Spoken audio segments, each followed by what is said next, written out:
Fala, nação santista, fala, torcedor alvinegro praiano, bom dia a todos. Chegou o dia, né? Dia de jogo. Já vamos trazer para vocês aqui, né, informações. Sormani trouxe as escalações. Antes, vamos ver, pessoal, informações sobre o Zaide Romero, né, que é mais um novo nome aí. O incrível jornalista Mussetti, baita jornalista. Já vou deixar os créditos na descrição. Vou pegar só um trechozinho do que ele trouxe de informações para vocês assistirem no canal original do Lucas Mussetti, beleza? E o do Sormani também. Vamos ver as últimas informações do Santos, pessoal. Vamos lá. Ceia do Adonis Frias. O Frias ficou 36 horas no aeroporto. 36 horas. Entre México e Brasil, tinha Dallas no meio do caminho por condições climáticas, teve até terremoto. Ixi. Ele e seu empresário ficaram 36 horas ilhados, quase que Tom Hanks. Cara, sério, é um negócio inacreditável. Como é difícil pro Santos, principalmente quando se trata de zagueiro. Tomás Palacios desistiu de vir de última hora, o Adonis Frias topou, ficou 36 horas no voo. Eu ouvi um áudio, eu tive acesso a um áudio que ele mandou para uma pessoa do Santos. E aí ele fala, cara, tomara que seja muito melhor nossa passagem no Santos do que esse início. Então os exames vão ser feitos entre domingo e segunda-feira. Agora sim, ele está chegando no país e tudo indica que ele vai ser contratado. 4 milhões de dólares que o Santos vai investir de forma parcelada junto ao Leão. Leão do México, não Leão. Só faltam os exames médicos. Se ele for aprovado, vai ser reforço do Santos. Assim como o Vitor Hugo do Flamengo, que chega por empréstimo até dezembro de 26. Ele é esperado na segunda-feira para exames médicos, mas tá tudo certo, tá batendo normal, então o Santos não se preocupa. E também deve tê-lo à disposição. Tanto Adonis Frias quanto o Vitor Hugo devem estrear contra o Atlético Mineiro na volta da data FIFA. E aqui duas informações. Como o Vene Casagrande publicou, o contrato não tem opção de compra. Não tem nem opção, nem obrigação de compra. Se o Santos quiser comprar o Vitor Hugo lá em dezembro de 26, vai ter que negociar um valor do zero com o Flamengo, mas tem taxa de vitrine. Se o Flamengo receber uma proposta no meio desse caminho, o Santos tem direito de cobrir. E se decidir vender, o Santos ganha uma parte. É diferente do que foi aquele contrato de empréstimo com o G. Lucas em 19, que acabou sendo só bom para o Flamengo. Uma segunda informação é que o Corinthians de fato tentou o Vitor Hugo, mas o Corinthians... Olha o Palácio aí, o fantasma Palácios. O Zaide Romero quer sair, o Bruges quer fazer negócio, só que tanto o Bruges quanto o empresário do Romero priorizavam negócios com a Europa, em definitivo. Não pintaram propostas decentes. O Santos também estava um pouco na dúvida sobre o Zaide Romero, estava tentando de César do Racing, que não avançou. Não deu certo sobre o Alexis Duarte. Então tá rolando sim a conversa entre Santos e Bruges. Pode ser que esse negócio saia na reta final da janela. Houve uma reunião virtual ontem, sexta-feira. Neste sábado também rolou uma conversa. Vamos ver como isso se desenrola. O Santos fecharia a defesa com Adonis Frias e com o Zaide Romero, porque, até onde eu sei, não se avançou pelo de César, e por mais que o Santos tenha insistido muito, e o Spartak segurou o Alexis Duarte. Para o meio-campo, Vitor... É a estreia do Vojvoda. 4 dias ele treinou, trabalhou essa equipe. Tá? 4 dias. É suficiente? Eu acho que é suficiente para você começar a mexer algumas coisas. Mudanças radicais? Não, não dá para fazer. É impossível. É impossível. Mas já começa a dar para você ter uma ideia. Ou então já dá para o Vojvoda começar a fazer uma modificação aqui, outra ali, posicionamento, o que ele quer, marcação, pressão, não. Isso daí está sendo... imagina-se, né, que foi trabalhado também por outros treinadores. Você só precisa dar uma aperfeiçoada aqui, ali, lá e acolá. Não tem muita coisa. Modificações radicais, técnicos como Guardiola, o Rinus Mitchell, esses caras ele fazem. O Vojvoda é um ótimo treinador, mas ele não chega para revolucionar o futebol. O futebol tem lá o seu jeitinho, a sua... Não sai muito disso. Então, o que você vai fazer com 4 dias? Você começa a mexer uma coisa aqui e ali, e repito lá e acolá.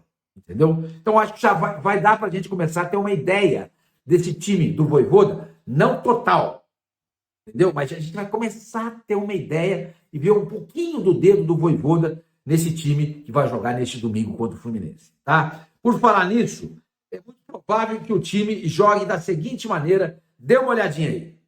Olha aí.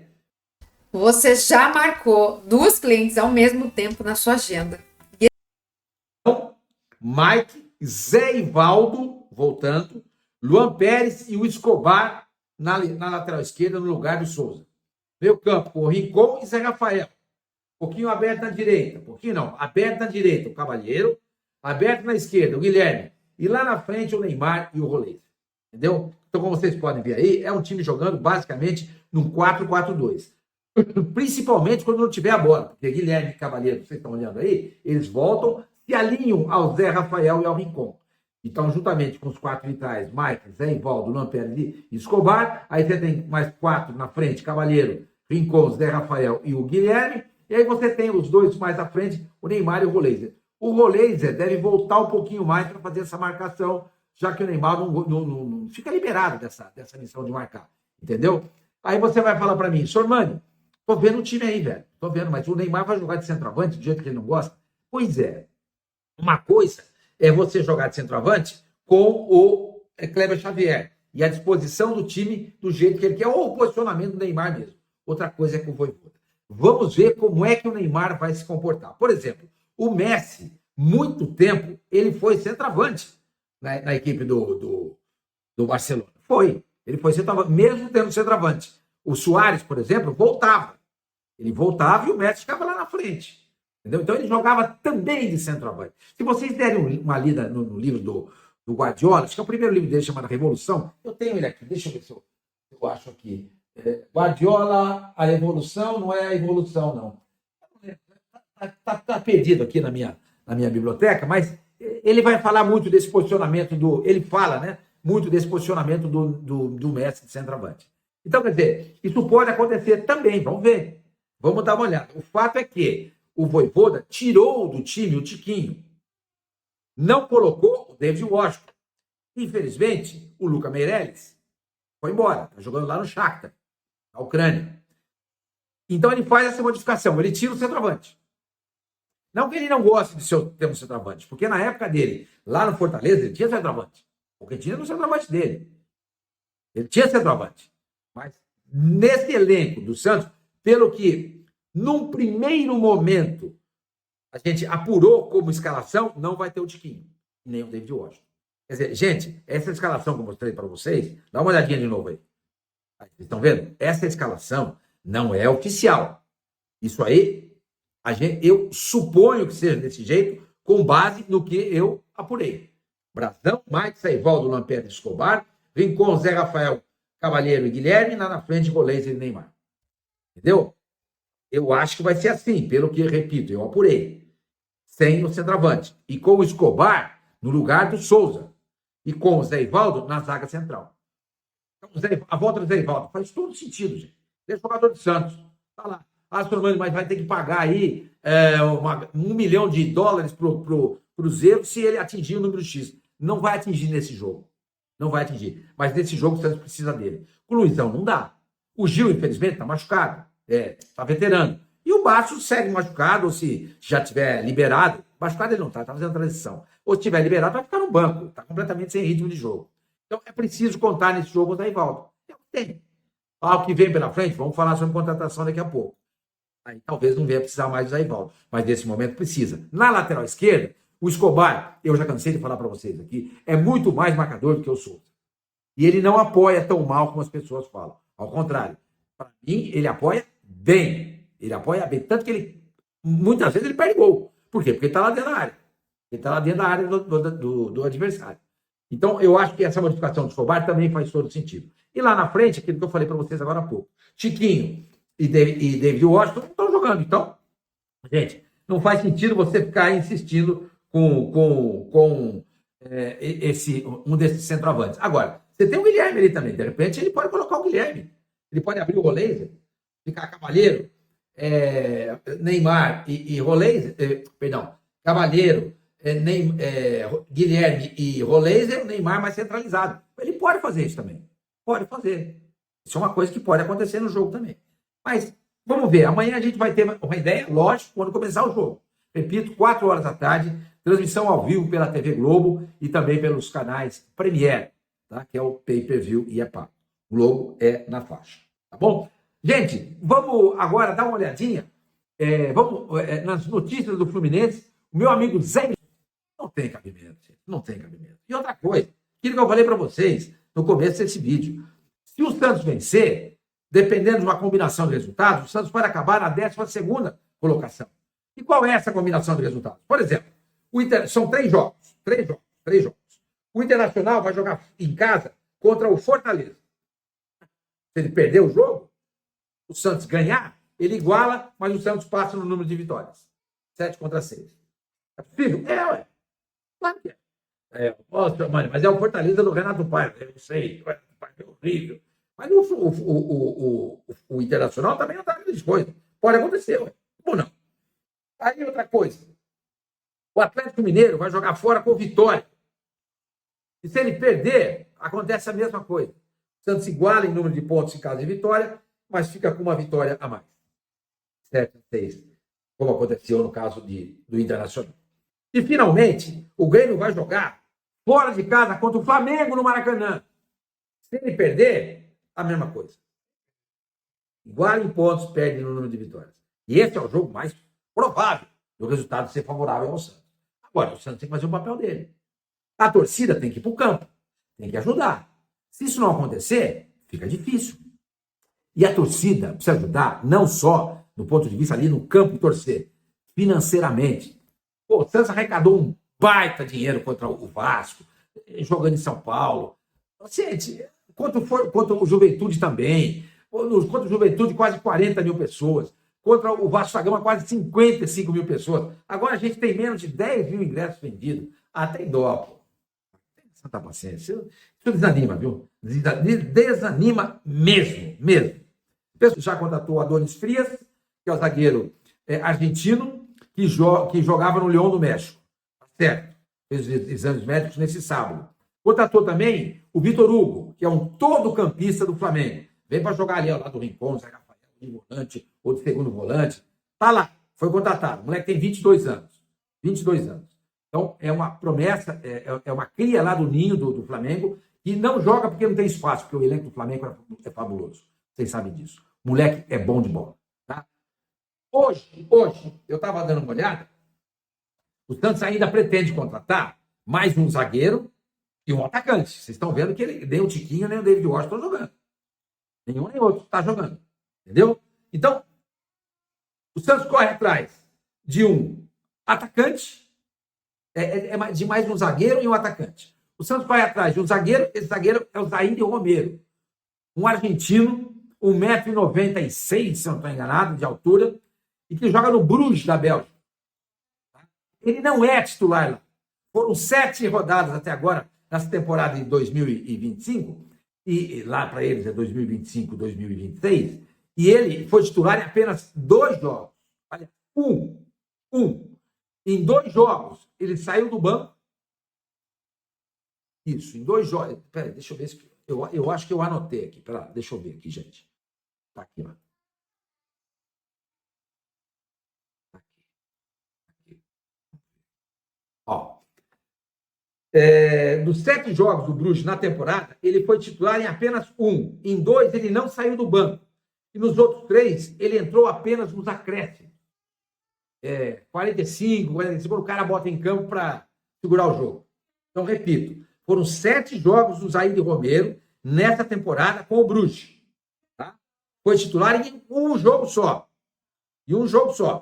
Em 2, ele nem sequer saiu do banco. E nos outros 3, ele jogou apenas os acréscimos. Mas eu estou somando aí, deu 6. 3 de 2, 5 segundos dele. Pois é, teve um jogo que nem relacionado ele foi. E eu olhei lá hoje, pelo que eu apurei, não está no site do Bruges, para o jogo de amanhã contra o Genk, ele não foi relacionado. O que significa isso? Opção técnica? Pode ser, porque já aconteceu isso. Ou será que ele vai pegar o avião hoje à noite, de sábado, para chegar domingo de manhã no Brasil e já fazer os exames médicos com o Santos acertando com ele? Atacante, eu confesso a vocês que eu não sei quem é. O que eu sei é que a janela de inscrição ela vai ser fechada na próxima terça-feira. Ou seja, o Santos pode inscrever o jogador até às 23h59 da segunda-feira. Entendeu? Então, gente, é isso.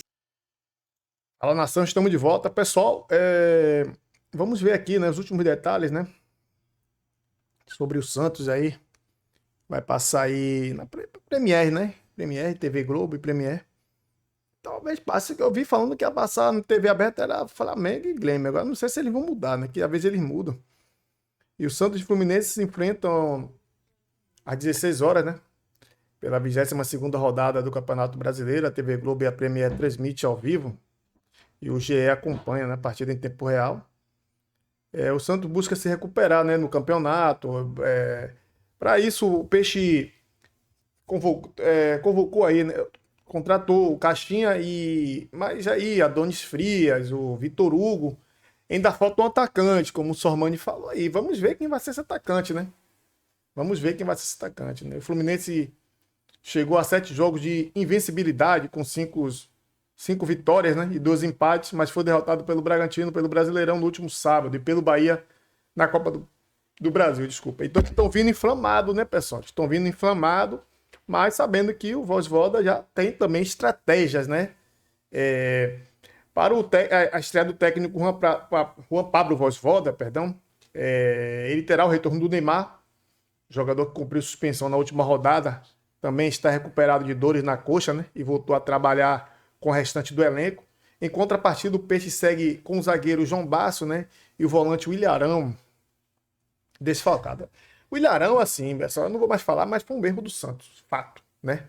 Tanto que o Santos agora quer trazer um volante também. E não é fácil, né? O Vitor Hugo, eu acho que ele é mais um meia, faz segundo volante, mas o Santos tem que ter um primeiro volante. Não dá para jogar com bom tempo de volante, não tem como. Bom tempo não tem um poder de marcação e o Santos tem que parar com essa mania de querer ser DNA do Santos e atacar, mas hoje em dia quem defende mal não ganha.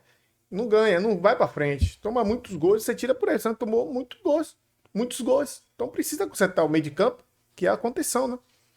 E o time aqui, né, pelo GE, é o Gabriel Brazão, né, escalação do Santos, Mike, Zé Ivaldo, Luizão não, Luan Pérez, Zé Ivaldo ou Luizão, né, na zaga. Vou repetir aqui. Gabriel Brazão, titularíssimo. Mike, titularíssimo. Zé Ivaldo ou Luizão. Luan Pérez e Souza, né?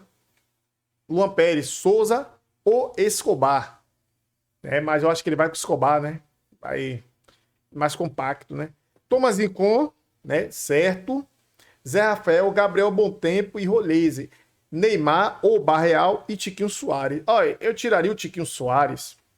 Aí sim, pessoal. Essa sim é a escalação aqui. Eu tiraria só o Tiquinho daí. Tiquinho não tá jogando nada. Essa escalação, pessoal, é a escalação que eu gosto de ver. Por quê, pessoal? Porque aqui, eu vou ver se eu consigo marcar aqui, cara. Aqui, ó. O Gabriel Bontempo, pessoal, ele não é um volante, segundo volante. Como o Gabriel Bontempo vem pra cá, pro lugar do Zé Rafael, fica esse espaço vago e o Mike sofre, porque o Gabriel Bontempo não é volante. O Rincon, ele não fica aqui, ó. O Rincon fica nesse setor aqui, centralizado aqui, entre Luizão e Leon Pérez. O Zé Rafael fica mais à frente um pouco nessa meia-lua aqui do meio de campo, avançando um pouco. É o time mais seguro pro Santos, é esse time aí. Eu tiraria o Tiquinho Soares, colocaria o Neymar de falso 9, como ele jogou contra o Botafogo, e jogava o Barreal aqui, ó. Porque o Tiquinho não tá jogando nada, pessoal. O Tiquinho não tá jogando nada. Eu acho que não vai colocar o Tiquinho. Eu não sei o esquema do Vovó. O Vovó pode gostar de centroavante, né? Mas não dá, né? E quem está fora, né, é o João Basso, transição física, o Ilharão, que até hoje não mostrou para que veio. Pendurado, João Basso, Luizão, Igor Vinícius, Zé Rafael, Roleze e o Tiquinho Soares, né? E o Fluminense vem com Fábio, né? Guga, Thiago, Silva, Freitas, René, Martinelli, Hércules, Lúcio Acosta, O Ganso, né? Soteldo, O Sante Moreno, Serna e Everaldo, né? Esquema totalmente diferente, ó, como ele joga. Eles não jogam no 4, ele joga no 4-5-1, né? Então, é um time também perigoso, viu, pessoal? Mas Soteldo vai se encontrar com o Santos, né? Pessoal, o vídeo ficou muito longo, mas é isso aí. Mais tarde estamos de volta aí, após o jogo aí, com coletivas e entrevista após o jogo aí, beleza?